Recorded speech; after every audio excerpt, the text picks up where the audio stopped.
Northwest Suburban Conference girls basketball tonight on QCTV, where the Champlin Park Rebels at the record of 5-12 will take on the Anoka Tornadoes with a record of 10-7. Hello, everybody. I'm Tim Anderson, joined alongside shortly by my good pal Steve Thompson. Should be an interesting one tonight. The Champlin Park Rebels come into tonight's game with a record of 5-12, as we mentioned. It's a young team. It's a team with a first-year head coach in Leslie Phelps, but they think they're starting to maybe find some things, and there's good talent on the team. They're playing a lot of different players. Savannah Belangia has had a terrific season, had 18 points the other night in the loss to Andover, but this is a team that they think is getting better and could be a tough one tonight for the Anoka Tornadoes. On the other side, Tornadoes feel like they're starting to get healthy, starting to hit their stride. Evan Apenga, who had missed a good chunk of the season with a little knee injury, is back. She's wearing a brace tonight, but she's healthy. We'll see how she looks tonight in the game. Keep an eye out for Lydia Lackinen starting to emerge as a defensive player, as she always does. She is now the all-time shot blocker in the history of Anoka, looking to pad those stats tonight. Keep an eye on her, keep an eye on Maddie Frecking, and the usual suspects for the Anoka Tornadoes. For them to be successful, they're going to have to start scoring and finding some of those other pieces to contribute besides Frecking, Lackinen, and Apenga. Who will step forward? Will it be Laurel Kuyan? Will it be Lizzie Shoknek? It'll be interesting to watch. So it'll be the Rebels and the Tornadoes coming up next. So let's throw it out to our sports intro, and then the man to call the action tonight, Steve Thompson.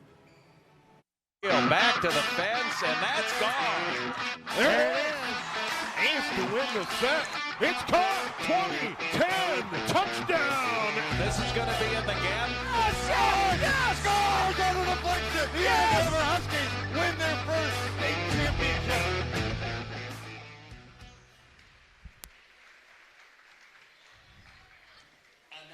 And good evening and welcome to the field house here at Anoka High School. Steve Thompson along with Tim Anderson. We're getting ready for the starting lineups tonight. The Tornadoes 10-7, 6-4 in the Northwest Suburban. Champlin Park 5-12 overall, 4-7 in the Northwest Suburban Conference. And for the Tornadoes, they've had a nice year, but they're on the brink of having a really good year if they can put it together for 36 minutes. Really the question here too, right? I mean, if they can find a way to get that offense to flow for all 36 minutes, you could see them really go on a run here.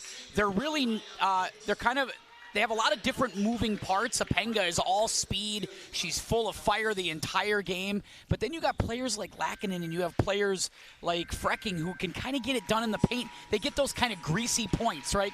That's my term I like to use. There's the starting lineup for tonight's game. Tony Agoulier is in the starting lineup along with Natalia Tolentino, Brianna Carr, Maria Pates, and Naomi Krushan in the starting lineup for Coach Leslie Phelps. And we're getting the Tornadoes lights off, and let's talk about it. You already brought up one of the keys in this lineup, Apenga, but what about the rest of this Maddie group? Frecking just got over 1,000 points for her career, but she's the player that I'm looking to see step up tonight, Steve. When she's assertive offensively, they're a very different basketball team. But when she's kind of passive, and sometimes that happens because she wants to share the ball, she wants to get it to her teammates, but if she decides, you know what, I'm taking over this stretch of the basketball game, they become a totally different operation. I'd like to see her do a little more of that tonight. And the Tornadoes really get it done offensively, 68 a game. 3 players average in double figures, so they have a lot of options. Meanwhile, Champlin Park, scoring-wise, beyond Belangi, they don't have anybody else averaging in double figures. That was the thing you noticed in the Andover game the other night. Belangi had 18 points, and I don't think anybody else cracked, 7? That might have been the highest number. So they're looking for that second option or somebody who can step up and just knock down some shots for them to kind of ease the burden on that lineup. So here we go. Krushan averaging just shy of double figures at 9.8 a game. Champlin Park on the road wearing their whites, and the Tornadoes in their home black with maroon numerals. Which we said, we got to do something about that. That's just no good. We're sitting really close, so that helps. It's no problem. But there's no missing. There's no missing Mariah Pates though. She is the tall, lanky number 22 for the Rebels, losing the toss to the Tornadoes, Steve. Kuyan had it in the moment, swings it down into the corner. Frecking gives it to the cutter down the lane. Off, no good. Rebound ripped down by Lackinen. She'll kick it to the outside, battle for it, and it's controlled by the Tornadoes. A good job by Kuyan to get that. Anoka down in the corner. That shot along two, up and off, and the board comes down to Champlin Park. Belangi gives it up, and here comes Tolentino. Across the timeline. Works to the right. Belangi on top. She drives in high off the glass. That's a tough shot. Yeah, nice little left hand off the top of the window. And that, again, it gets all set up because on one side, Anoka misses the bunny. They get a great setup with Frecking to Lackinen, and Lackinen misses the two-footer. You got to have those in these kinds of games. Go down to the block. Off, no good. Shot by Lackinen. Pretty good look. Under duress a bit. Tolentino will bring it up the floor. They'll live with that. Pate sets a pick. She'll drive right to the lane. Now kick it up. Belangi off to the left. This is Carr. Carr will hand it off, and that ends up in the hands of Belangi to the free throw line. Over in the far corner, Carr, three. Long rebound out of there, grabbed by the Tornadoes. That's pretty good offensive sequence. They got the look they wanted, just not able to knock it down. But that's good ball movement by Champlin Park on their first couple of possessions to get a good look. Here's Frecking, the shot off, no good, so the Tornadoes start cold, and the Rebels have a 2-0 lead in the ball. I like that assertiveness, though, from Frecking. Go ahead and fire that shot from the elbow. She'll knock that down eventually. That one was just a brick. They get it down low. Belangi off the glass. She caught it and let it fly, and she has four. Belangi moves beautifully without the basketball that time. Beautiful curl, and was able to get a nice, easy look at the rim. Nice work of working off that screen. Tornadoes swing it across. Eppinga gets it down to the right block. Up and in. Nice speed. Frecking as the Tornadoes on the board. I think a year or two ago, Eppinga would have shot that three, but now she sees the cutting Frecking and gets the nice assist. Here's Pates. Now Belangi. All four for the Rebels early in this one. Tolentino down to Pates on that left block. Nice move. Hard off the glass. Little too firm. Rebound Kuyan. She'll bring it up the floor. Good defense by Lydia. Not drawing a foul that time. That's going to be the thing to keep an eye on. If there's one thing she's susceptible to, it's the fouls. Kuyan the three, and the rebound ripped down there by Carr. Briar Carr averaging just over one a game, getting the start here tonight. Here's Belangi to the free throw line. Now the cutter the other way. Agoulier put it up. And a bucket for the Rebels. Nice job by Agoulier. And that's good offense again, as you can see them kind of flexing away on the free throw line, and they were able to get that nice clean look. Good ball rotation once again by Champlin Park, playing good fundamentals early on. 3 minutes into the game, going baseline, trying to hit the cutter down the lane was Shoknek. And now over into the near corner. Eppinga missed the shot and the rebound to Pates. Like the drive and kick. That's maybe not always in the corner where Evan likes to shoot it, but at least they're driving and kicking and they're moving. That's stuff I've been looking to see a little more of out of Anoka, and it's nice to see it there. Belangi left to the key to the top. Pates over to Tolentino on the right. Right back into the middle. Driving in, putting up the shot, drawing the foul. First foul of the game. Agoulier. A good drive there. And first foul is on the board, and it will go against the Tornadoes. First foul. You can see it right there. Oh, they go Lydia with the foul. I thought maybe they'd give it to Laurel Kuyan, but instead it's Lackinen who picks up her first. And now they're going to quickly go to the bench. They bring in Deborah Ieni, and they also bring in Drew Peterson, which is the standard sub for them. Shoknek sits down. Also, Kuyan sits down. Crucian into the game for the Rebels. This is where they ask Evan Openga to be the point guard.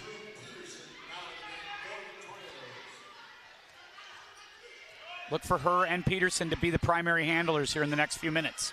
Frecking down in the corner, guarded by Belangi. Frecking goes under the bucket, gets in trouble. Almost a double dribble there. Frecking fakes, drives into the paint, gives it up. Nice look. That'll bounce around and drop for Lackinen. Nice job by Maddie Frecking, and this is the assertiveness that I wanted to see, Steve. She's driving, she's kicking, she's being aggressive, she's dishing at the right times. Quick three, and that's knocked down by Peterson. First made 3 in the ball game, and just like that, we're tied at 7. Wow. Rebels turn it over 2 times in a row. Naomi Cruchon bounced it in front of her own bench out of bounds. So those 2 turnovers really hurt. Yeah, it's tough, and it was good awareness by Frecking. She didn't just run back down the floor. She turned around and got her eyes on the basketball, able to get the steal, and then a quick kick to Peterson, who knocked down the 3. Tornadoes with it. Finga swings it all the way across. Peterson the catch, now down into the corner. Oh, yeah, I hate they that. skip it across, and it goes off the hand of Cruchon into the paint, off the glass, no good, and the rebound comes down to Ayeni. Right back out of Pinga. No, that went down deep. That's grabbed by Lackett, and then finally taken away by Tolentino for Champlin Park. So a good rebounding sequence, but Anoka couldn't do anything with it. Cruchon, the 3, that's off, no good. And the board into the corner, and that's grabbed by Pinga. They would really love it if Cruchon can knock down those outside threes. That would be a big lift for this Rebels team. Peterson into Ayeni, and then gives it up to the cutter beautifully, and that's Frecking, and she has 4. Boy, Deborah Ayeni is getting more and more comfortable with the time she's playing. That was a beautiful feed. I'm not sure she makes that pass at the beginning of the season, but her awareness is getting so much better. Alana Bates in the game, gets it ahead. Cruchon missed the layup, rebound tapped out of bounds. And I think it was Ayeni who touched it. Yeah, and it was. By the way, Mariah Paints will go to the bench. Reese Hagenbart will check in. Rebels are going to inbound down by 2. They got to get back if you're Anoka. You're showing pressure like that, but Ayeni can't be going 1-on-3 defensively. You got to get back, help her out right there. They were lucky to get away with that without a made layup. Cruchon dribbles to the outside. They lob it down low to Hagenbart. Hagenbart in the paint, working against Ayeni, and traveled. Yeah, that's great defense by Deborah Ayeni, as she's able to just plant her feet and stay there, put her hands up in the air. That's just good defense. You don't have to reach and hack. Just play straight up. And that time, Hagenbart had nowhere to go. Tornadoes get it to Ayeni at the elbow. Now they swing it out into the right corner. Frecking, she's going to dribble out of there and get it right back into the middle. Ayeni down to the left block, gets it back, and it's batted away. Cruchon, pretty good D, and Anoka's going to hang on to the ball. Maddie Frecking's very engaged in this first 6-7 minutes, really seeing the floor well, getting turnovers, getting points, moving well without the basketball, distributing it well, getting her teammates involved. It's what you want to see.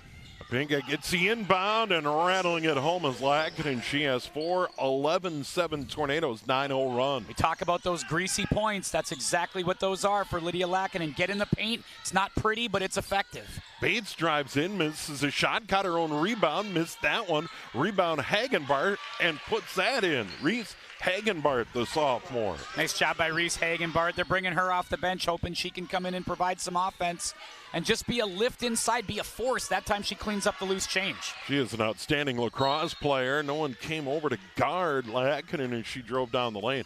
That'll be the first foul of the game on the Rebels. Wanted to see that from Lydia right there. I love the fact that she just didn't settle for the jump shot, that she took it, put it on the floor, and drove. You can see, look at the awareness. She sees the paint open and says, you know what, I'm going. You're going to foul me or I'm going to get a layup, one or the other. And Lackett has to make first made free throw for the Tornadoes. 12-9 the ball game. She has 5 to lead Anoka, averaging 10.4 on the year. One more. And that one out of there, no good. Rebound tapped around, grabbed by the Tornadoes. Hauling that one in was Frecking. She'll go into the paint, put it up off the glass, get it to go. She has 6. Beautiful basketball from Maddie Frecking. And again, super engaged in this game. And now Deborah Ayeni gets a steal almost. Yeah, may have picked up a foul, may have got away with one, and now it's trapped on the floor by Bates as she fell on it for Champlin Park. And I think she may have. Yeah, that looks like a foul to me. Well, every time Deborah Ayeni touches somebody, they're going to go flying. That's how this goes. She doesn't have to hit you very hard for you to go around the place. Eppinga to inbound in a moment. We have a bit of a delay. Leslie Phelps not here coaching tonight. It's been left up to the assistants here tonight. No question. Ron Jones, Leon Williams, the top assistants. John Howe, Sienna Loft, and the assistants on the bench. Once again, Wesley Phelps not in the building tonight. Yeah, and it's a new staff anyway, so everybody's still starting to get familiar with each other as well. And I don't know if they called a jump. Champlin Park's going to get it here. They did call the jump tonight. there. Yeah, okay. Yep. It was 7-2 Rebels. Now 14-9 Tornadoes caught down low. They feed it across, and it's knocked away from Kaluza. Rebels hang on. This is Crucian, long three. No good. Rebound into the corner. It'll go out of bounds. Tornado ball. And again, Belangi's not on the floor right now. Who's going to score? Who's going to pick up that extra piece? Who's going to make those shots? Who's going to initiate the offense for Champlin Park in this next stretch? Be interesting to watch. I still feel like that, she's the number one option. You got to get her the ball. She had 4 points, quick 4 early. Driving in, fracking into the paint, tries to shovel it off to Ianni, and the ball down on the deck, and it's controlled by Kaluza. And here comes Crucian the other way for the Rebels. Stepped into the paint, missed a shot, and the Tornadoes break the other way. This is Pinga into the far corner, right back in to the middle, and Ianni, she'll kick it out. Shot put up by Lackinen, no, and the rebound to Hagenbart. Do you feel like the energy has picked up here a little bit, Steve? Yeah, no doubt. They're going up and down the floor right now. Goodlier kicks it out on the right side. That shot no good by Kaluza. And then that one, bank shot for Bates. She'll take it. They will absolutely take that, and maybe not the prettiest three in the world, but that's just sticking with it and firing this shooter's mentality, and it works for Bates, and it's 14-12. Tornadoes still leading. Averaging 6.9 a game. She knocks down the three. Pinga tries to get it down low. It's a kick ball. They don't call it. That one's batted away, but lands in the lap of Fracking, and she has 8, and it's 16-12 Anoka. They lead by 4. 9:32 to go in the half. And who took the timeout? I think it was Anoka. Nick Novak on top of that grabs the timeout right after the made basket. Might be wanting to set up a full court press. Well, you look at the scoreboard so far, and you see 5 points for Lydia Lackinen, 8 for Maddie Frecking, and then Apenga is yet to score. That's the interesting number so far for the Tornadoes. So 13 of the team's 16 coming from those two down in the middle, which tells us a lot tonight, Steve. Tells us that those two players are active, engaged, and they're convinced they're going to go early inside and then try to work outside. For Champlin Park, Goulier has 3, Belangi 4. That came early. Bates the made 3 a moment ago. Hagenbart off the bench as well with 2. 16-12 the score. Champlin Park in a good spot. 7-2 early, then that 9-0 run, and the Tornadoes haven't looked back as they grabbed an 11-7 lead. Now they lead it by 4 again. And they're going to go bigger here out of the timeout to get Lizzie Shoknek back in with Ianni and Lackinen to go with Peterson and Apenga in the backcourt. Belangi on the floor. She'll get it in. Crucian in the backcourt. Now coming back there to help. Goulier, and now it's Crucian. And Naomi Crucian's running the point right on that A in the middle of the floor. Coming up on the midway point of half number 1. Tornadoes lead it. Down low, Belangi in the paint, put it up, partially blocked, tapped out of bounds. It goes off the Tornadoes and Lackinen. Really impressed with Ianni here right now, coming off the bench. I think this is the best I've seen her look on the floor. And again, it's not because she's scoring points, but it's because she's doing all the little things. Rebounding, passing, getting a shot block right there. Really good stuff so far from the young sophomore. Crucian down in the corner, the 3, nothing but net. Second made 3 for the Rebels, and they're down by 1. That was right in rhythm, and that's going to keep a team in the game. The three-pointer's the equalizer, a couple of threes in a row for the Rebels, and here they come. Off on the right, Peterson have made 3. Ianni down in the corner. Right back out to Peterson. They rip it across, and it looked like it was going to be a turnover. Goulier had it, couldn't hang on to the hot one. Boy, that cross-court pass for the Tornadoes, they just do that so much, and they commit a lot of turnovers doing that. Super dangerous. Would love to see a fake that way and a cut, do something different, but you're telegraphing that cross-court pass, and it's so easy to intercept under those circumstances. They get it down to the post. Fracking up and off, but she'll get 2, and the foul's going to go on Mariah Paints, who's back on the floor. Team fouls not a factor either way. That'll be number 2 on Champlin Park, just 1 on Anoka. Yeah, very clean first 10 minutes. Now you get Maddie Frecking to the line. She has 9 already. And they're just a different team when she's leading the pack and super engaged and dialed in and feeling it. And right now, tonight, you can just tell she is. 6-foot junior. And that one out no good, and a good rebound by Pates. She boxed out the way she should. Belangi, quick shot, heel of the rim, no good. Rebound, battled for and grabbed. Now Pates up, off, no good, fighting for it. And Iene will control. And coming back the other way is Frecking, dribbles it up the floor. Peterson on the right side. Inside Iene, right of the lane. She'll back down Pates, put it up, blocked by Pates, tap it out of there. Belangi controls for the Rebels. They have a chance to tie or grab the lead.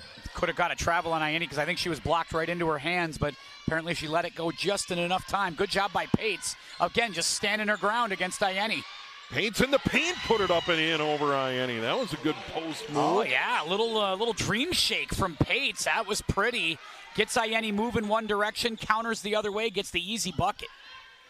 Tie ball game. Tornadoes the ball to the free throw line. Shoknek looking to Iene. Now she'll put it on the floor. Stop, hand it off. Frecking got bumped, and it goes out of bounds off Frecking. Yeah, it looks like she kicked it on her way to the ground. They only have a couple of turnovers by my count. 4 on Champlin Park. We'll see the play right here. And yeah, just maybe a little tangled there, it looks like. Not a whole lot going on that one. Yeah, I thought a good no call. Krushan just playing some defense. Oh, bad and turnover. Then Champlin Park throws it away. Belangi a little too deep, and Tolentino couldn't run it down. And now Anoka's going to get it right back. And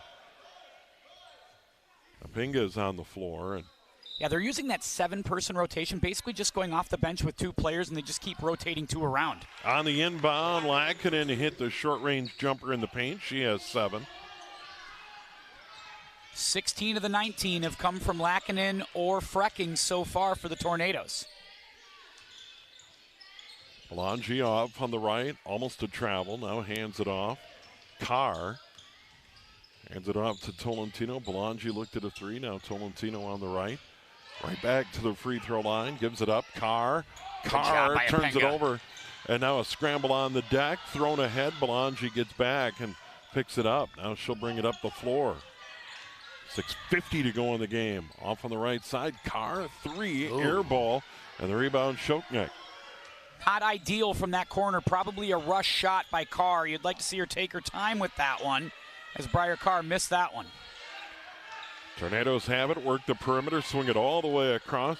Apinga, 3 ball. Got it. First hoop of the game for Apinga, and of course it's a 3 ball from the downtown area. And that was steal. Shoknek with the steal on top. Kicks it back out. Apinga again. Why not? That's a quick 6. And the Tornadoes extend their lead to 8 at 25-17. Boy, when she made one, you had to feel like she was going to make the other one, because when Evan Apinga gets hot, she is not of this earth. She is not a warm-blooded mammal. She is a cyborg. And when she gets going, that's exactly what you see right there. Perfect example. Knocks down the 3, waits for the turnover from Shoknek. Great awareness, too, from Lizzie Shoknek to say, you know what? Evan just made one. Let's give it to her again. Yeah, that is a quick 6. 6:16 to go in this half, and the Tornadoes have an 8-point lead, and that is their big lead in the ballgame. Champlin Park's been hanging around, but in a game like this, the Rebels come in. They just can't afford to turn it over like they have at times tonight. Turning it over, too, in the middle of the floor like that, Steve, right? It totally reverses the entire direction, and that's what Nick Novak is slapping on, this full-court pressure, and now the Rebels need to make an adjustment to that full-court pressure. Observe this again. More full-court pressure from the Tornadoes. What do the Rebels counter with? Carter inbound. Gets it in. Tolentino's going to dribble out of there. Stolen away. Apinga throws it down low. Tap to Iene. What a play!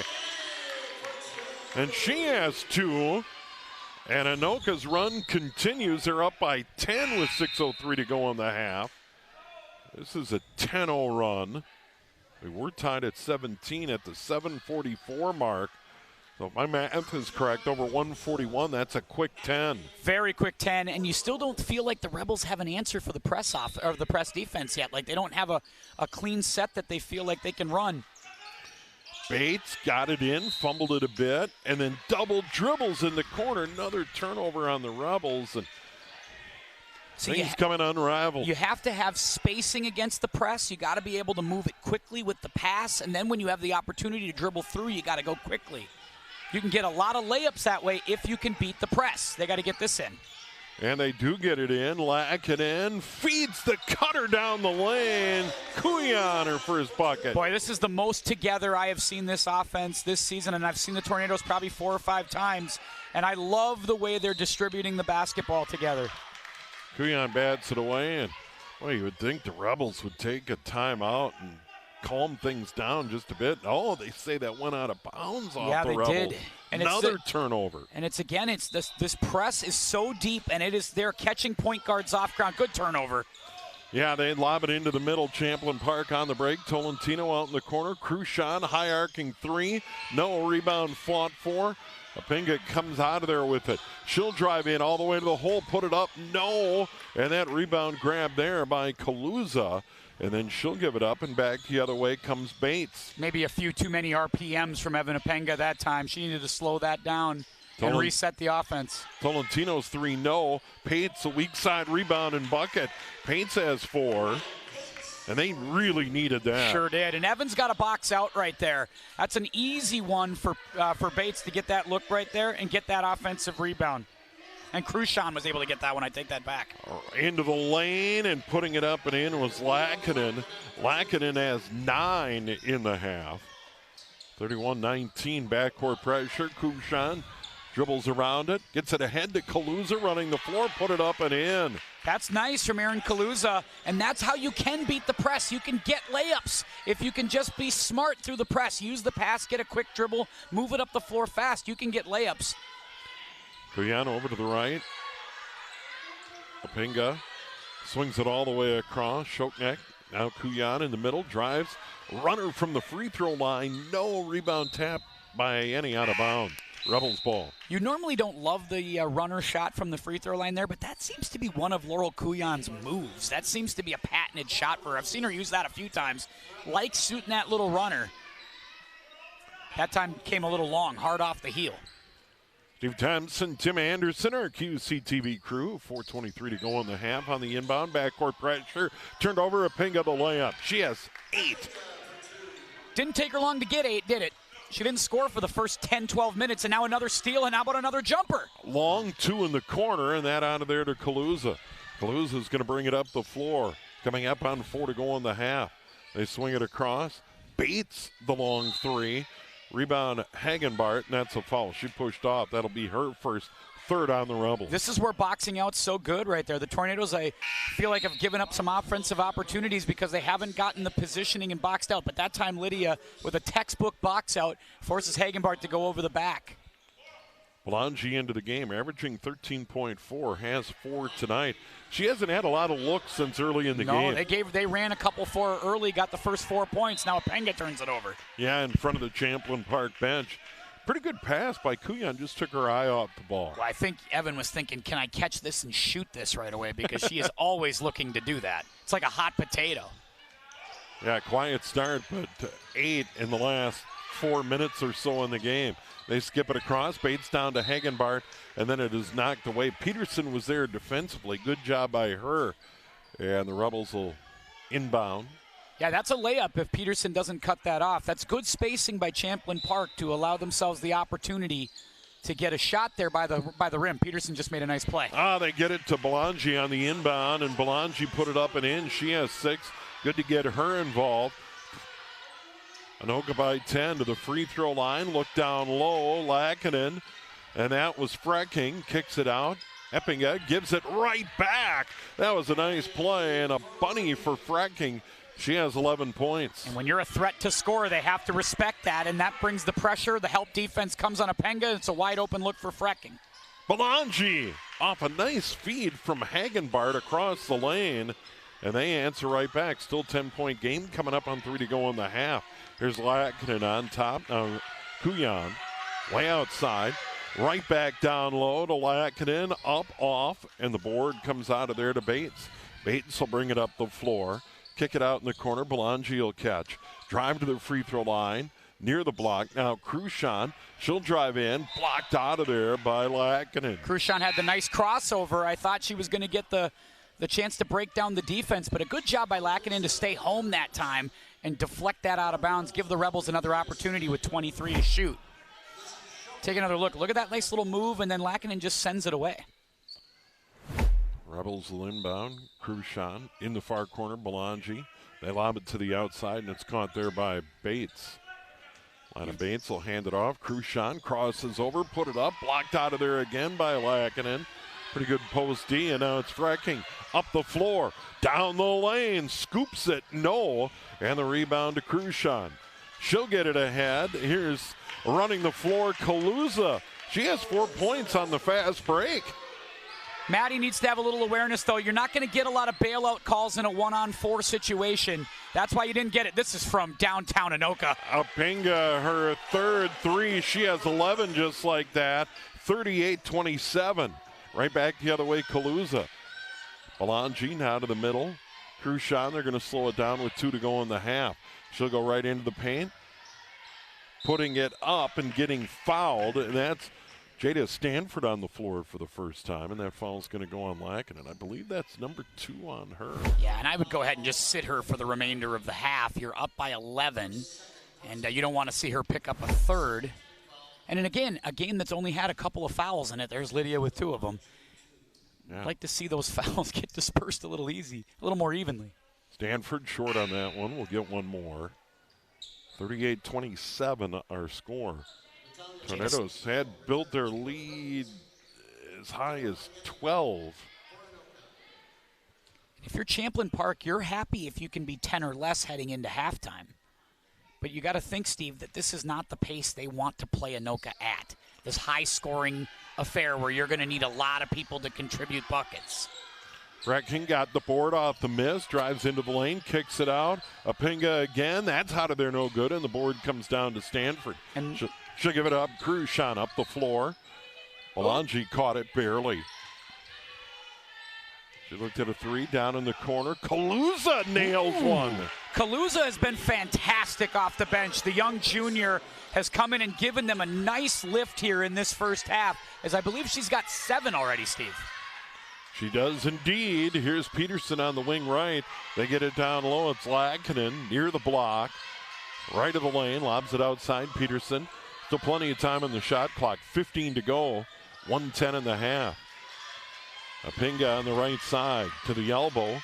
Ianni out there. Off on the left. Frecking lobs it across. Apinga. She'll drive in. Put it up. Get the bucket and one. What a driving bucket. Well, I guess that knee's okay, and she's got total trust in it because those are the ones that you worry about. She puts it on the floor with a little pump fake here, and watch her just feather that in with a little finger roll off the window.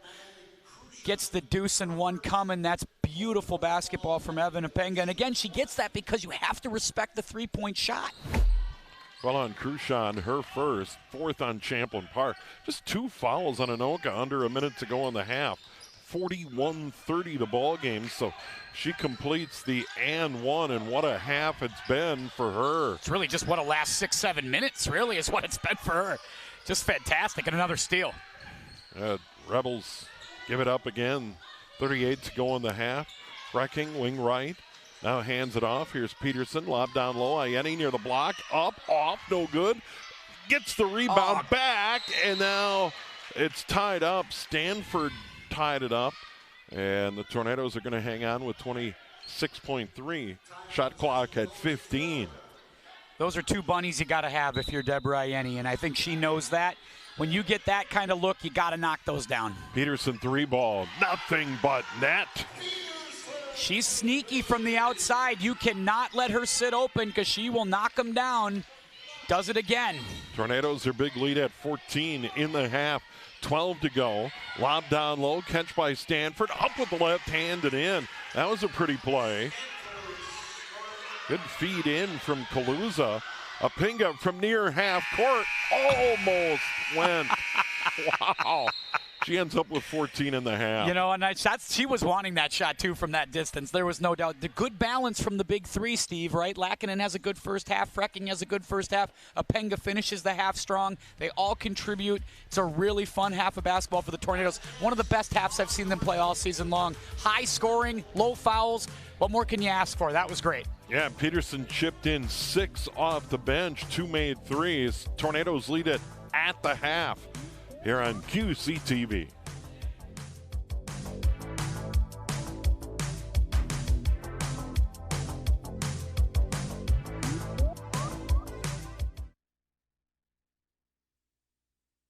Roundup for Change is a program that was implemented by the Anoka City Council in 2012 and is administered by our utility billing department. What the program does is it rounds up a customer's utility bill to the nearest whole dollar. These funds, which could be as little as 1 cent to as much as 99 cents per month, are collected and then donated to local organizations to help people in our customers' communities. A single customer will never donate more than 99 cents per month, and on average, it's around 50 cents per month per customer that's collected. As of now, we currently have about 40% of our 12,800 customers that are enrolled in the program. At an annual donation of $6 per customer, this helps to raise around $30,000 a year. The organizations receiving these funds are selected by the Anoka City Council. They have established that the organizations should provide basic human needs such as food, shelter, and clothing. Cross services in Rogers, community emergency assistance programs, which serve our customers in Champlin and Dayton, split the donations received from our Hennepin County customers. The donations received from Anoka County customers in Anoka, Coon Rapids, and Ramsey are split equally between ACBC Food Shelf, Alexandra House, and Anoka Community Mission. We know based on information from the food shelves that 1 in 12 Minnesotans and 1 in 8 children face food insecurity each day. This could mean skipping a meal to pay for gas or medications, or just not having access to make good food choices. Our customers can make a big impact on people in their communities by donating just a few cents each month. Customers can enroll in the Roundup for Change program in a few different ways. The first would be new customers who call in to set up service would be asked by our billing utility reps if they would like to enroll in this program. A few options for existing customers would be to call or email our utility billing reps, visit the City of Anoka's website at anokaminnesota.com, or they're always welcome to stop into City Hall, located at 2015 First Avenue, and sign up in person.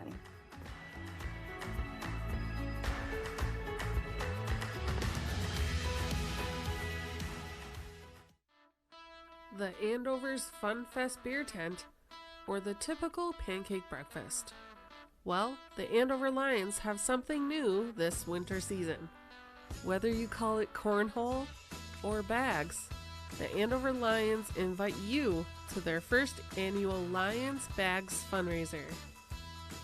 Yeah, Lions Club is known for doing kind of a lot of the same fundraisers. One of the big ones people have probably heard of is the pancake breakfast. And recently we just had our Christmas party, and the governor of the Lions, he actually said, you know, think outside the box and do things that you enjoy. And that's actually how this idea was born, because it's something I have no problem spending my time creating and volunteering, because it's actually something that I really enjoy and think is fun. And I'm hoping that the community will think so too. I know I've played the last couple of years, we've been involved in the cornhole tournament at Fun Fest, and that's always been a really popular event. So I'm hoping that a lot of those same teams will come and play and support this one. With food and beverages available for purchase and fun with friends, you'll stay warm in the courtyards of Andover Banquet Room while giving back to the community through the Andover Lions. We are doing a Saturday, January 20th, here at the courtyards of Andover. We want to start playing right at noon, so please come register at 11 a.m., 11 to noon, come register your team. And yeah, we'll have everything set up so we can start throwing bags right away at noon. To register your team or for more information, email Kathy. You can also look on their Facebook page or email AndoverMNLions@outlook.com. So I definitely want to encourage people in the community to come, whether you are on a team or not, just because it can be very entertaining to just even come watch the other teams. Don't miss out on a chance to have fun and make a positive impact at the same time.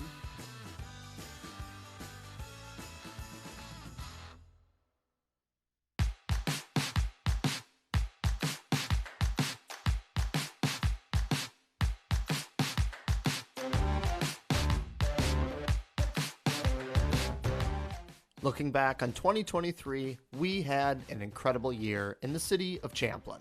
It was a really fabulous 2023. A lot of new excitement with Mississippi Crossings finally being open. Our first year to do a few of the performances in the outdoor performance area and let the community see what was built for them. It was a wonderful year from just the standpoint of our Parks and Rec department being able to offer the community the same annual events that they've come to expect and love. And now we're into 2024, and we're excited to talk about everything that's ahead and returning, especially some of those annual events that our community loves so much from 2023. Starting with the announcement that the Trout Ice Fishing Contest will now be known as the Frostbite 500. So the Trout Ice Fishing Contest is an annual event. This will be the 5th year in a row. We're actually really excited because we're going to rename the event. We're going to actually give it a real name this year. Former Mayor Ryan Karasik has created a new brand that we're going to roll out on the day of the event, but we could give you a little sneak preview. It's going to become the Champlin Frostbite 500. And we're really excited to have a chance to finally give it a name and be able to tell the community that it is here to stay, thanks to our sponsor, former Mayor Ryan Karasik. From Father Hennepin Festival to the return of the Summer Stage Series at Mississippi Crossings, 2024 is a stacked year in Champlin. One of the most exciting things that residents can look forward to in 2024 is the expansion of the Father Hennepin Festival. It used to be 3 days, and this year, for the first time ever, it's moving to a 4-day event where it's actually going to start on Thursday, June 6th. So it's really exciting timing because I believe all of the area schools get out of school on that Thursday, and the carnival will be open. So that's very exciting because usually kids have to wait till Friday, Saturday, Sunday to do the rides. But this year, for the first year ever, we're going to kick off the MC Summer Series on that Thursday, June 6th, as part of the 4-day Father Hennepin Festival kickoff. And they'll be able to listen to live music for free on the river. Even if you're on West River Road riding rides, you'll be able to hear. And then probably the most exciting announcement is the singer, the artist for the night performing will be Anderson Daniels, our hometown country music favorite. He'll be returning to the Crossings for the first time since grand opening, and we're really excited to welcome him back to town and have him kick off our hometown festival in his own hometown.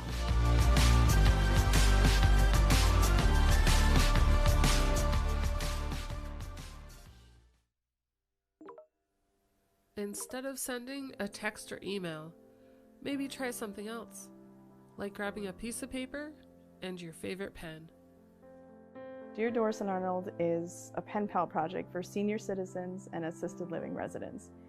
At this point, it's expanded a little bit, but that's basically the same mission, I would say, the same generation and group that we want to reach.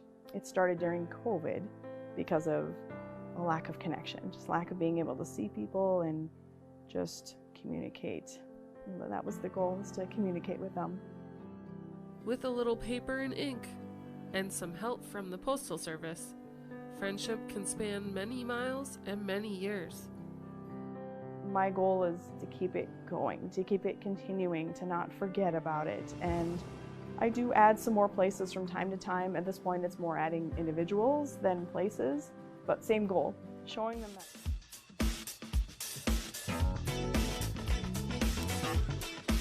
And we are back. Steve Thompson, Tim Anderson, and our great QCTV crew. It's girls hoops tonight. Anoka leading visiting Champlin Park 44-32 at the half.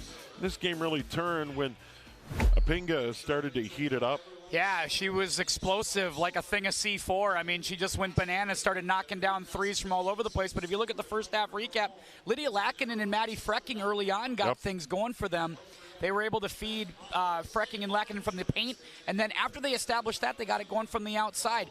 Give Champlin Park, though, some credit. They hung in, making some threes. They've hung in this game, and they've gotten some good contributions from beyond just Belangi, right? They're getting folks like Crucian stepping in, knocking down big shots.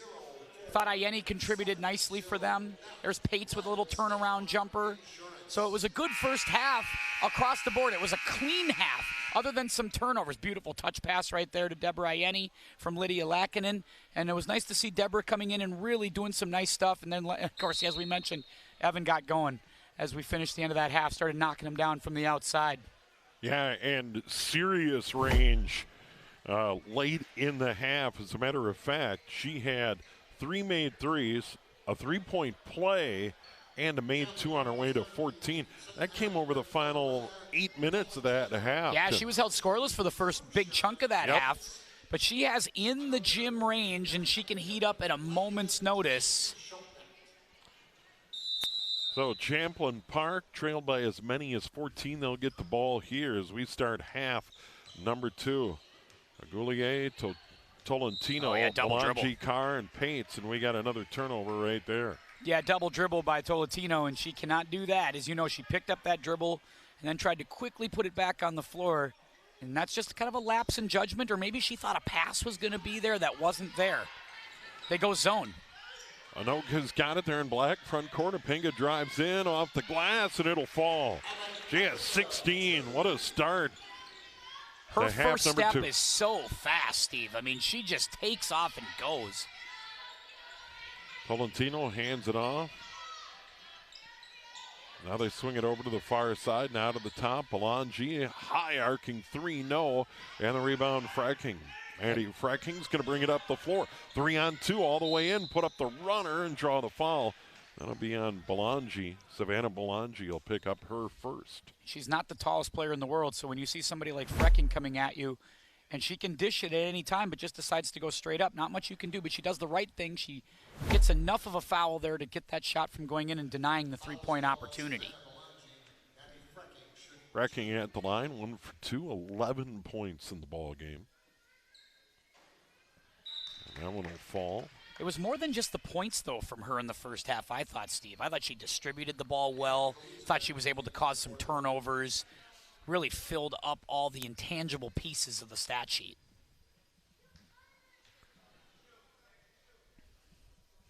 One more, and that one spins around and falls. That touched every part of the rim. I was going to say, that never happens for me when we're playing horse or something like that. Never happens. I'm happy to just get rim. Yeah, at this age, yeah, anything around the basket sounds great at this point. Yeah, any iron works for me. Rebels are going to have it. Ball went out of bounds. Going to look for something quick here. See if you can get going now. The Kaluza had the great first half for the Rebels off the bench. Wonder if they'll try to get her more involved in the offense again as well. Crucian up the pick, down the lane, put it up, rebound, Pates up, no, and it's finally controlled by Frecking. She did a good job. She had the right spot, was able to box out. Now it's Kuyan, and she'll set it up. Tornadoes in good shape, up by 16. That is their big lead in the ball game. Kuyan drives in, missed it, rebound, comes down, off no good. Lackinen couldn't get it to fall. Now here come the Rebels. Lackinen didn't get a chance to really settle that in her hand. She tried to do the old tip drill right there from the old game of 21 you used to play, but that time not able to put it back in. Belangi threw it away. It's picked up by Frecking. Crucian trying to steal it away, but she'll bring the ball into the front court. Junior swings it over to Lackinen. Now down in the corner. Pinga threw it away. It's down on the deck. Somehow grabbed by Maddie Frecking. Swings it across.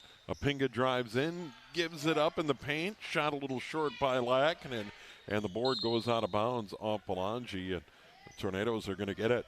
I like that Lydia's assertive and looking for her shot right there, but a pump fake would work. If you're going straight up against a taller defender like that, maybe get her up in the air, then maybe one dribble, put it on the floor. That time she just tried to sky it over the top of the defender, was unable to do so. Full court pressure again. Yeah, Rebels ball, and they fire it ahead. Pates with Kaluza, catches, and then it's blocked out Boy, good job by Laurel Kuyan running the floor. Yeah, Kuyan didn't play a ton of minutes in the first half. I was really surprised, but she can give you that speed, and that was good closing speed because this really should have been a layup for Kaluza, and Kuyan just closes the gap. Didn't give up on it on the inbound. Pates catches, dribbles out of there. It's batted away at the moment. Tolentino back to Pates, backing it down. Left hand, no. And the rebound brought down by Fracking. She'll come up the middle of the floor. Fracking carries it into the lane, kicks it out. Pinga knocks another one down. It's just not much of an answer when you can do that. Apenga up to 19, and it's because she's red hot from the outside. And then the Rebels turn it over on the inbound. And as Yogi No Berra ball. once said, it gets late early nowadays, as they say, and it's starting to feel that way a little bit for the Rebels. Got to get a quick defensive stop here and maybe rattle off a 5-6-0 run, kind of get back into this, stop the bleeding. And Belange will go to the bench and into the game. Alana Bates, Pinga to inbound. She has 5.5, 19 in the game to lead all. And here's Lackinen, hands it off. Kuyan now gets it to the cutter. Pinga tried to scoop, and it's blocked out of bounds by Pates. Tornadoes hang on. Rebels are playing a zone right now, Steve, going a little 2-3 zone, and that should be trying to deny the paint, but it seems like the Tornadoes have had no problems breaking down the top of that zone. Lob it way outside, caught there by Shotnek. Into the corner, Fracking three. Off, no good. Rebound tapped around. Grabbed by Lackinen. Now Fracking in the paint. And then it's batted away. Apinga keeps it alive. Over to the right side, Fracking on top, Shotnek. Now Apinga long three, no. And the rebound grabbed there by Cruzan. Rebels running the floor. She'll go in with the left hand, get it to go. Nice driving bucket. She has 5. Apenga's like a guy juggling chainsaws. You just can't take your eyes off of it. I mean, it's just an amazing sight to see. She's just all over the floor, keeping the dribble. Super fun. Good job by Champlin Park that time to get a hoop. But she uses up all the floor. That one thrown across the floor, picked off easily. Cruzan ahead. Kaluza running the floor. Has the bucket. Erin Kaluza has 9 off the bench. She's been fun to watch tonight. She runs the floor beautifully. Erin Kaluza making some things happen for this Rebels backcourt. She has had a nice game. The junior guard to the free throw line. Lackinen down to the block. Up. Good defense by Pates. And it's grabbed out of there by Tolentino. Pates She'll doing give a it nice up on job. the left. Yeah, good job by Pates clearing that out. And now Cruzan's got to be the one up top here to maybe make something happen. She'll try the three. That's off, no good. And the rebound grabbed by Apinga. Slow start in the game. Maybe the first 10 minutes didn't do much, but boy, since then has been on fire. Here's a three. Out, no good. I thought that was in too. Paints the board. Cruzan the other way. Down the lane, put it up with the left hand, blocked by Fracking out of bounds. Rebels, I believe, are going to hang on to it. Yeah, nice drive there by Cruzan. Just trying to challenge the trees a little bit of that Anoka defense, but nice job by the Tornadoes. Tonight they've played a very clean defensive game. Oh, yeah, fouls have been a non-factor. The Rebels have one team foul here in the half. And how refreshing is that, by the way? Yeah, I love it. And they've let them play. And in the ball game, Reese Hagenbart, outstanding lacrosse player for the Rebels. The spring is a big factor on outstanding Champlin Park lacrosse team. They get it to Fracking, shot up and a foul. That foul is going to go on Alana Bates. That'll be number 1 on her. Still, this deep into the game, Champlin Park doesn't have a player with more than 1. Yeah, they've had 16 fouls total for the entirety of the game. Crazy. I mean, that's just incredible. That time it was a had to foul. Fracking had a layup if Bates doesn't foul. Fracking knocks it down, and she is now 4 of 5 from the line with 14 points. 52-36. Tornadoes in control. That one off, no good, and the rebound to Pates. Is this going to be a crucial time for Bates or for Cruzan? I wonder if it's going to be those guards taking over up top. Pates to the outside now. Cruzan. Hagenbart cuts to the block. No. And here's a three by Bates. No. And the long rebound into the corner. And the Tornadoes are going to get it with 13:06 to go in the game. It's kind of an interesting line you got to walk here, Steve, right? Between trying to make threes and try to get points back that way, or just running your stuff and getting twos at the basket. Felt like with a cutting Hagebart right there, you had a chance, and instead they opted for the three. Schottenhek on the floor and going to the bench for the moment anyway was Frecking. There's a shot up, off no good. Rebound, right back to Apinga. Ianni, foul on the floor. Question is, yeah, Krushan can't believe it because Frecking or Ianni went over the back. Yeah, that's the old mouse in the house right there. Apparently they just didn't think, maybe got underneath Ianni. Maybe they felt like Ianni had position and Krushan went underneath, and instead they give the foul on Krushan. That'll be number 2, first Rebel with 2 fouls in the game. Over to the right side, Apinga looks to the cutter, now down into the corner. Oh, I don't love that. Skip it across, and it tipped away. It's led to turnovers more than not. Krushan goes in, misses his shot, rebound tapped out of there. Hagenbart grabs it, bats it over to the corner. Krushan on top, baits the 3, and that's good. Yeah. Oh, good ball movement there. Turnovers lead to baskets. It just happens all the time. If you can catch a ball in rhythm like Bates, you're going to make shots, and now a turnover. Bates steals it away, gives it to Kaluza, missed the shot, and the rebound finally grabbed by the Tornadoes. I think that was Peterson battling for the board. Yeah, good job by Drew Peterson off the bench to hustle for that rebound. Driving in, Lackinen kicks it out. Peterson right back in. Ianni on the block, up, no good. Rebound comes down to Hagenbart. And now Krushan the other way. At the free throw line, stops, tries to kick it out. Got fouled by Ianni. Foul called on Deborah Ianni right there as Krushan was able to drive into the paint. I have the Tornadoes with 3 total fouls tonight. Yeah, that's true. 2 on Lackinen and the 1 there on It's Ianni. pretty That's incredible, crazy. isn't it? They're going to give that to Lydia, actually. They just put Lydia on the board for her 3rd. I didn't think that was her. I thought that was Deborah the whole way. So the only Tornado with fouls I guess Lackinen. that tracks. Hagenbart tried to kick it out, stolen away by Apinga. Apinga the other way, gives it up. Peterson, and she got fouled. Krushan is in foul trouble now. That's one of those where do you take it all the way in or do you dish it? I wonder if she passed that a split second too late for Peterson. But Peterson does get the call. As you can see, I think Apinga might have been able to take that all the way in. Evan must not have seen Krushan trailing the play because I don't know if she would have passed it there if she would have seen that. Free throw no good. 1 more coming.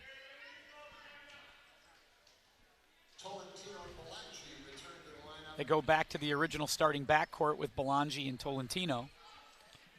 Peterson the game, 2 made threes in the first. Here in the half, 0 for 1 from the line. That one out of there, no good. Hagenbart the rebound. And Reese just a sophomore. 5.5 a game. Yeah, I kind of like what she brings them. I'd like to see them give her more chances because she's got some size, but also good agility and speed. Comes out and sets good picks and passes well. Yeah, and this spring, go see her play lacrosse. She just can dominate a game lacrosse-wise. She goes into the paint, kicks it out, and there's a little long from Bates and the board to the Tornadoes. Peterson up the floor, gets it ahead. Frecking running the floor. Missed a shot, rebound Bates for the Rebels. No, it's a late call. I don't know if I love that. I kind of agree a little bit with our section for Champlin Park fans because I thought there was no touch there. I thought that was just a miss on Maddie Frecking. We take another look. Yeah, I don't, unless he just stepped on the foot of Hagenbart at the end, but I don't see anything there, Steve. Yeah. Hagenbart, number 2, 15 foul on Champlin Park, just 1 on the Tornadoes. And refs have to get a quota in, too, every now and again. They need to pick up a couple of calls every now and again. I hope it doesn't impact their pay. Total number of fouls. Do they pay by the hour or by the foul? I'm not really sure. You might have to extend the game out a little longer. You never know. Now they do a great job. We couldn't have games without them. Frecking at the line, get 1 more. It's always the thing we have to remember. Guys working these games, girls working these games. Getting maybe a little older at times. We could use more young refs, but it's hard to find some of those. We need to continue to support our referees at the high school level and continue to get more referees into the fold and make it something that people want to do. Frecking Smith's 3 in a row at the line. She has 14 points, Rebels the ball. Oh, got away with a walk. Yeah, no, that's a good call. No, they called it, and that is Goulier, who traveled there. She was the starter tonight. Hasn't played a ton of minutes in this game. Yeah. 10:41 to go. Another turnover on the Rebels, and they've hit 11 in the game. Part of me wonders if it's a size matchup issue because they've gone a little bigger, have the Tornadoes, because Kuyan hasn't played as much tonight, and because of that, you're trying to match up. Kuyan on the floor, now to the free throw line. Fracking, nice look down low, and that's Lackinen with the bucket. She's in double figures with 11. Nice easy cleanup for Lydia Lackinen, gets her to double figures tonight. That gets her 11 points. 10:25 to go. Timeout on the floor, and a nice look. And before the game, we talked. You've seen the Tornadoes play. I've seen Champlin Park play, and we kind of shared notes. The one thing I will say, you're absolutely right about Anoka. When they get rolling, wow. And then sometimes they turn it over or try and pass it across the floor, and it leads to turnovers in kind of a breakdown. But at times they look pretty good. Yeah, Here's those standings. You just wonder, if there's a little breakdown, little standings for you, and over 10-0. Then you go look at Maple Grove, Elk River, Centennial, Anoka, right there, 6-4 in conference play. This is all conference play numbers, by the way, all the way down the line. All the way down to Robbinsdale Armstrong at 0-8 at the bottom. Yeah, great league, though. Andover having quite a year, ranked number 8 in the latest poll. Maple Grove as high as 3. Minnetonka, Hopkins, Maple Grove, and then you skip all the way down to Andover at 8. But a couple of teams in the league in the top 10. Andover's got some players who can do some stuff, man. They are a fun team to watch as well. Yeah, you wonder if there isn't something in the scheme of the offense, because they make that cross-court turnover a lot, Anoka, just to finish that point, Steve. You just wonder if there is some panic that sets in. I wonder if it's maybe shot clock related sometimes. I don't know, but it does feel like that is, if there's an Achilles heel on the Tornadoes offensively, it's that. And here is Bates catching it, moves it ahead. Belangi back out to Bates. She'll try the 3, miss it. Rebound, Belangi at the line, kicks it out on the right. Goulier, and now they work the perimeter, and Bates. They get it inside. Hagenbart down low, steps in, got the bucket. Nice move by the sophomore, and she has 4. Nice up and under by Hagenbart as she takes it right to the basket. Beautiful little move to finish that off. That's good footwork, too, from the young sophomore. They tried to get it to Fracking, but it ends up in the hands of Hagenbart. Here comes Champlin Park. Got to take care of the ball here if you're Anoka. You got the double-digit lead. Don't do anything silly. Turnover, travel. Yeah, Bates, she knew it. Didn't argue much. And a turnover on Champlin Park. And that's just hurt at times. They get a little momentum and then turn it over. Well, they're not shy. They're trying to get it to Bates, it seems like, on the outside whenever they can, because she is firing from downtown. Still doable. 9:35 to go, down by 13. The first job, get it to single digits. Shotnak down into the corner, driving in. Now Fracking at the elbow. Fracking goes down toward the corner and works it outside. Apinga tries a 3, hits another 3. You can't back off the three-point shooter. You can't do it. They backed off and let her shoot just because she was about 5 feet behind the three-point line, but that's just where Evan likes it. You got to come up and pressure that shooter. 8.5, 22 in the game over the timeline. This is Tolentino. Boy, picked that up carry by there they got away Goulier. with. And then going down and getting it to a teammate was Apinga. Boy, that was pretty athletic play to make sure it ended up in the hands of a teammate. Now they get it to Kuyan. Now to the free throw line. That is Lackinen. Nice cut. Apinga got run over, no call. Tornadoes hang on. Kuyan with it. And we have a foul on the floor.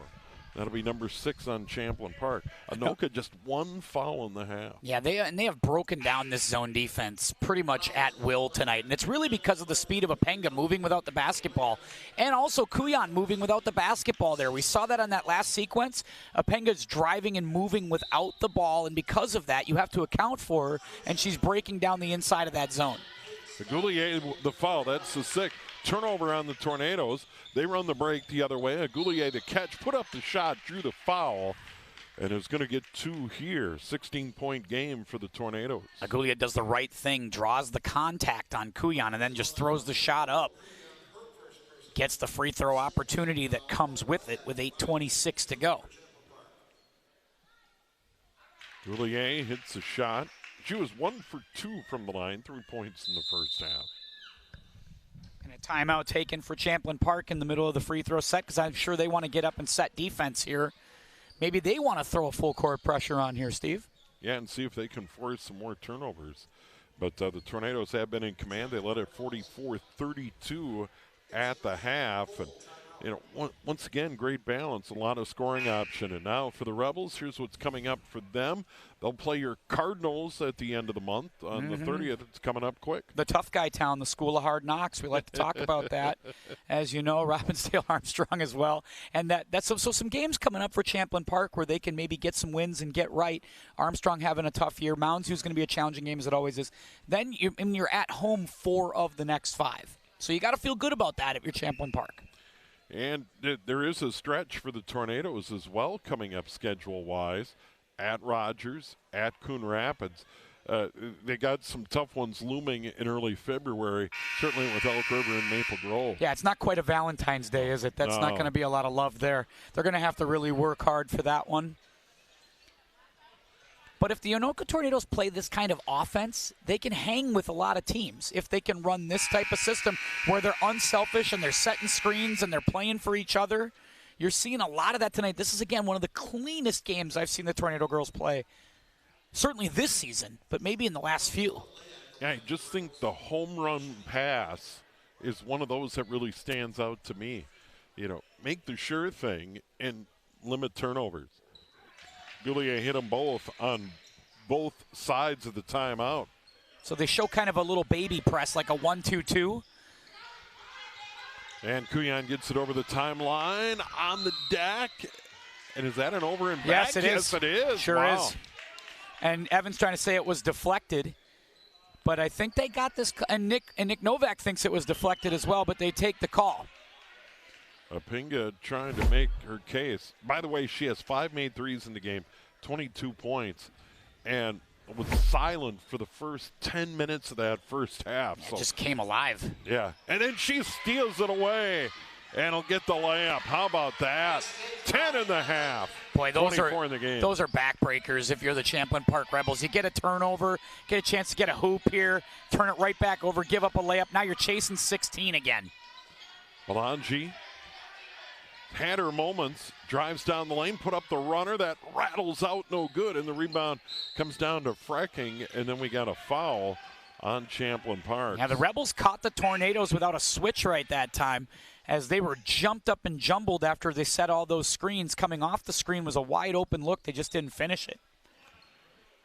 That's where communication, talking, deciding if you're going to switch out on picks, conversations that you need to have, and now finally we get a 1-and-1 free throw opportunity. Melange, number 2 on her, 8 all in the first half. We'll go to the other end, front end of 1-and-1 for Frecking. And mixed bag at the free throw line. 3 of 6 in the half, 4 of 8 in the game. That one is perfect. But while they were waiting for Apinga to heat up and get going, it was Frecking and Lackinen carrying it, and that's what they need. They need those secondary and third options to step up and take sections of the basketball game. And she got them both. Those were outstanding.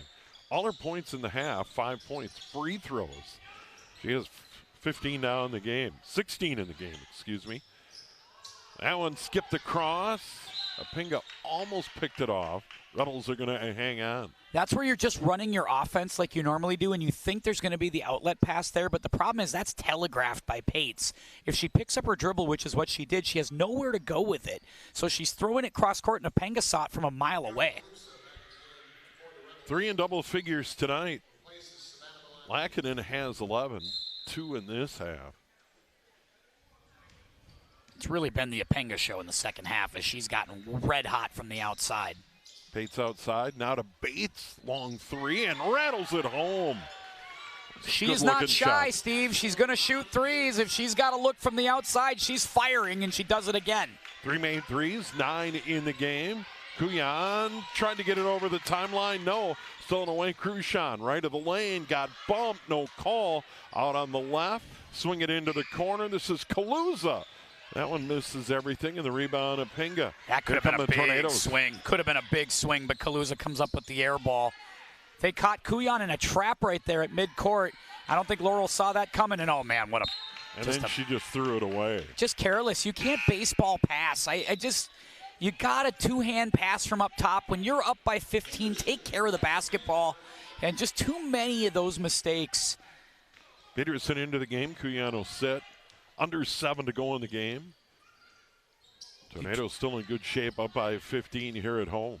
When you got a team down, though, you do not want to concede possessions like that. In the corner, Tolentino missed the 3 long rebound, grabbed by Peterson, and she'll bring it up the floor. Peterson's had a nice night. They'll fire it into the corner of Pinga.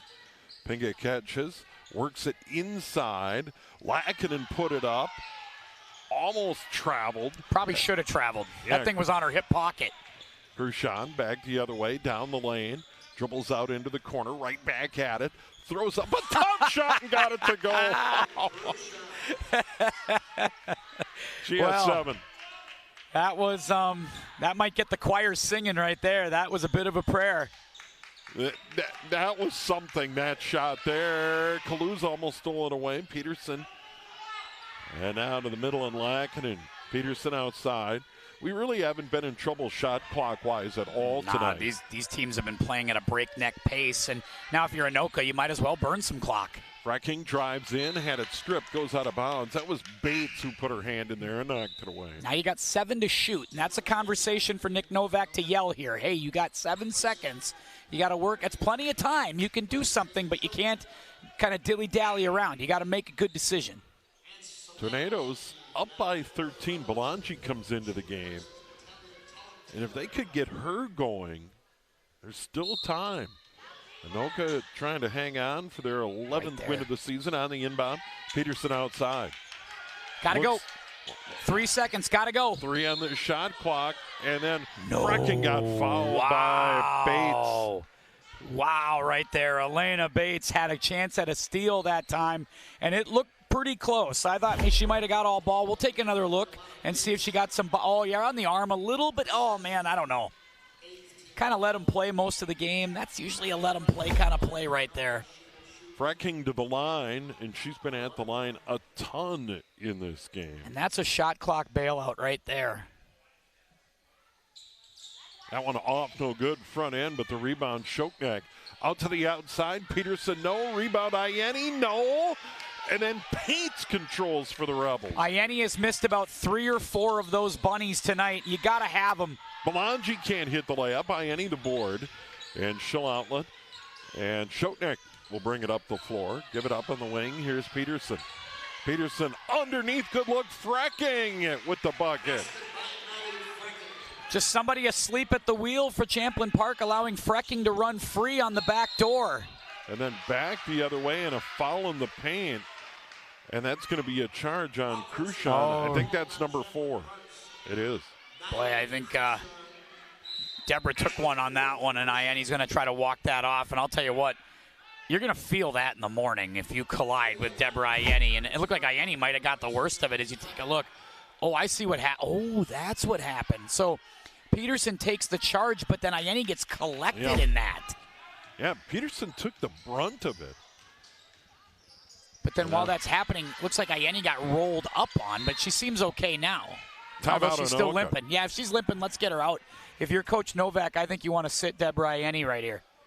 Yeah, Pinga got kind of trapped along the sideline, and that was, I think, the first reaction for the timeout. Those rankings you were talking about, Steve, right there, this was as of January 24th, so just as of the other day. Minnetonka, as you mentioned, is the number 1 team in Hopkins, kind of the usual suspects at the top, right? Yeah, you look at 3 of the 4 of the 5 out of the lake. Throw in St. Michael, Albertville, and that's 5 of the top 6 out of the Lake Conference. That's crazy. And then, of course, Lakeville North. We mentioned Andover, Eastview, Rosemont. A good representation out of that South Suburban as well. And you throw in a couple of Northwest Suburban. And that's true boys and girls generally. You got the Lake, the South Suburban, and, of course, the Northwest Suburban. And Those are the teams that dominate big school hoops. Really tough for the East Metro. Quick three out of the timeout, and that's knocked down there by Lackinen. She has 14. Lydia can shoot that. I was saying a few weeks ago to somebody that if Lydia could add that three-pointer, that long jump shot to her game, she becomes less predictable, and you're going to have to start respecting what she can do out there. Bates, another long three. Got it. That was pure.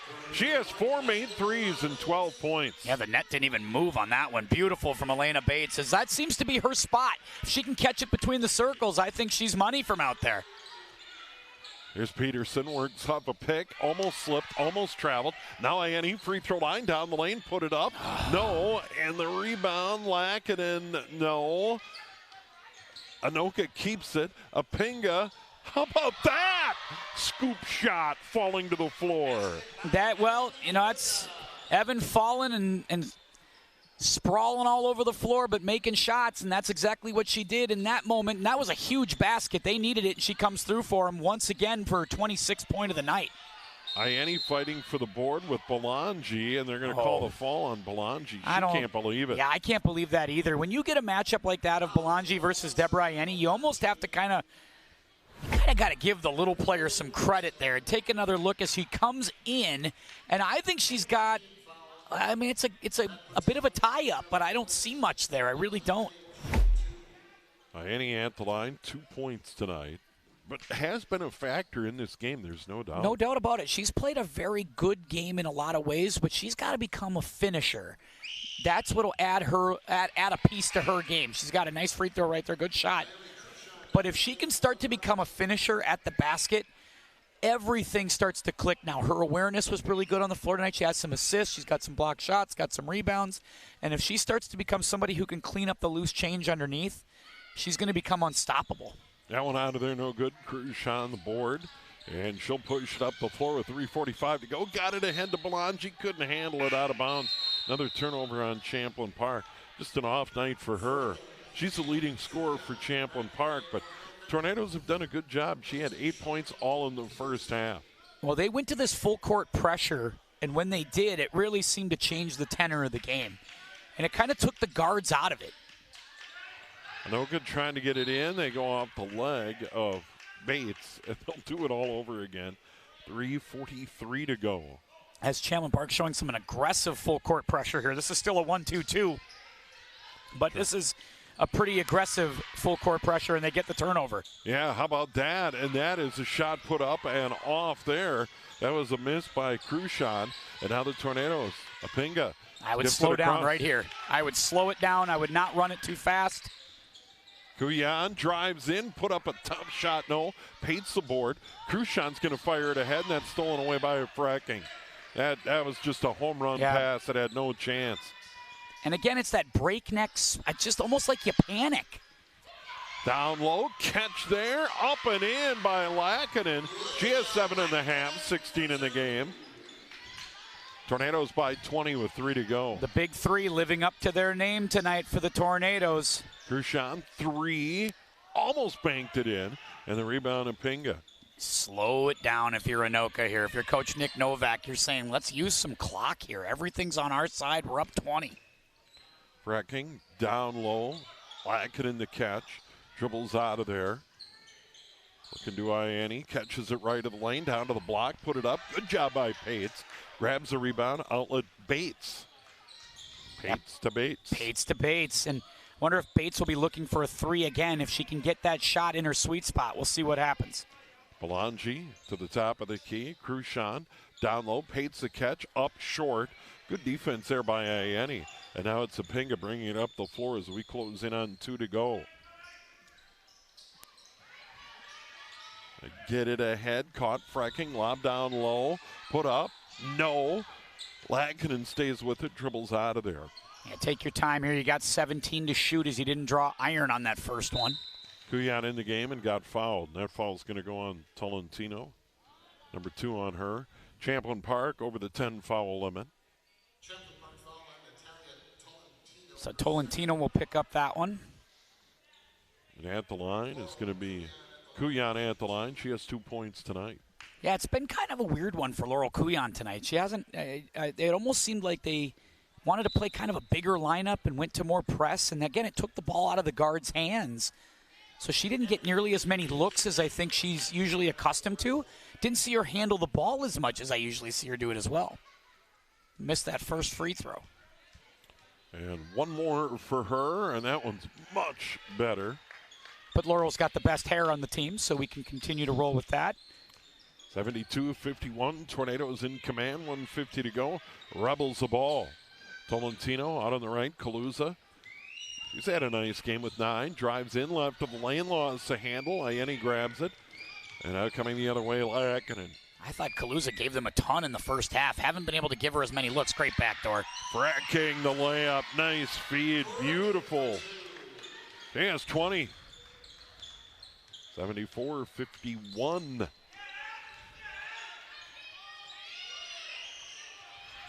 Tolentino shot off, no good. Pates, oh, no. Or Pate's got the board. Oh, Evan. Balanji, the 3. That's no good. Kaluza, the board. Gets it underneath. Pates put it up, off. Ref's got to stop. Yeah, they got to stop this. Evan's on the ground, and that's that bad knee. She went grabbing it right away. Uh-oh. Off the ball here on the near side. Yeah, Evan grabbed that knee. She's almost like she slipped on the floor or got hit. And at first I thought maybe she was doing a little bit of the old Flopodopoulos, but then she stayed down, and I just wonder if she didn't tweak that knee. And here's what's coming up while they sort that out. And that is just, hang in there, Evan. Yeah, no kidding. He's going to run it off. That's got to be scary. Oh, geez, yeah. If you have a knee injury and then you come back and you still feel that pain or that tweak in the knee, I guarantee you that stuff, some of those could almost just be as much mental as anything, but Evan's such a gamer. Got a chance to get to know her a lot this first part of the year in class, and just a good kid. Now Heidi Beckendorf, the trainer, is going to take a look and see if they can help her out. But, yeah, she's going to be done for the night, I would think. 1:07 to go. Fracking in the backcourt, and she is done for the night. 26 points to lead all in the game for her. Here's Fracking. Under a minute to go in the game. Tornadoes on their way, a 74-51. And she's trying to walk it off. And Lackinen.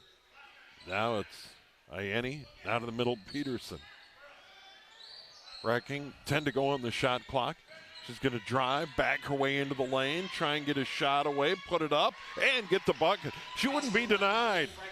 Fracking's been terrific tonight, 22 for Maddie.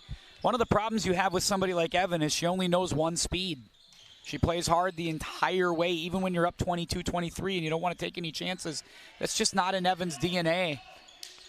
They went to the corner. Stanford saved it in, but the Tornadoes have it with 15. Shot clock off. This is going to do it. Here's Kuyan in the middle with 9. Overall, great win for Anoka tonight, though. Played great, Steve, all the way across the board. Offensively, it was really the best performance I've seen all season. So the Tornadoes roll to the 76-51 victory tonight. They led it 44-32 at the half. And, of course, Evan Eppinga with 26 points. And she got banged up at the end of the game, and that's really the big worry. Tornadoes go to 11-7, 7-4 in conference. Champlin Park, 5-13 overall, 4-8 in the Northwest Suburban Conference. But you feel for the kid. Yeah, and what's the scary part is it's the knee that's the bad knee, right? It was right away on that one, and so that's going to be the concern is, like, did we re-injure something? Did we just aggravate something? Is it just something that's small that they can get over fairly quickly? I hope that's the case because they really like having her on the floor, and obviously we like watching her, so hopefully that she's all right at the end of this one. Maddie Fracking had 22 in the ball game. Lydia Lackinen chipped in 16, 9 in the first half, 7. So once again, great balance among the big three, and the Tornadoes roll to a victory over their rivals from across the river, the Rebels, here tonight. Great job by our crew as always. Honor to work with everyone, and always fun to work with you, Tim. Same to you, my friend. Yes, indeed. Our crew did a great job. They were playing a nice pickup game of basketball earlier today. We were worried they weren't going to have any juice left for the game, but here they were. They look good. Yeah. I mean, these guys have some game. Yeah. It was incredible. It's too bad we didn't film any of that. Well, let's not go that far. Tim Anderson, Steve Thompson, thanks so much for joining us tonight here on QCTV.